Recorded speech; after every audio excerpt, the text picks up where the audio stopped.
chilly out here in the snow. As we know, different people have different ways of dealing with their everyday tasks. This includes how different cultures handle a child during a tantrum. Tantrum may be an uncontrollable outburst of anger or just a fit of bad temper.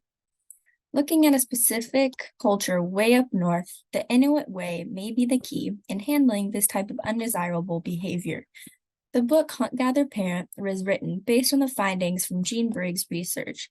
In the 1970s, the anthropologist lived with an Inuit family and discovered that they don't show anger as it was considered weak and childlike. The Inuits have a golden rule of parenting, per se, which is to never yell at the child. Inuit parents have commented on this, saying, when children are little, it doesn't help to raise your voice or get angry at them. It only makes your own heart rate go up. They believed that getting angry at a child doesn't serve a purpose. It only stops communication between the child and the parent. Briggs discovered that yelling doesn't teach children to behave, it teaches them to get angry because this is what they see the parents do. Another aspect of Indigenous communities, like the Inuit, can be learned from is instructional ribbing found in Lopi. Lopi focuses on learning by observing the people and things around rather than being directly taught step by step.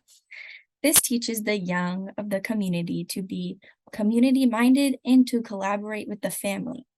Instructional ribbing is indirectly guiding the children's behavior through the use of cues in order to teach them about experiences and norms in their community. The Inuits use the Lopi model when they guide children's behavior through mock threats in order to indirectly teach them about the cultural norms and expectations of their communities. In a community that doesn't yell in order to get the message across, how are the kids disciplined? The answer, as Briggs discovered, would be storytelling. This form of instructional ribbing makes use of mock threats in order to allow the child to understand the important message. These messages are often used in order to benefit or even save the child's lives. For example, Gura Ja, teacher at the Arctic College, said kids learn not to go near the water because Inuit parents have taken the preemptive approach of telling kids a special story about what's inside the water.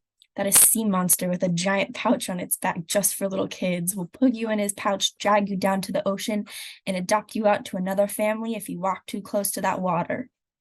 The story would, of course, make kids be cautious of being near the dangerous water because they don't want to get stolen by that sea monster.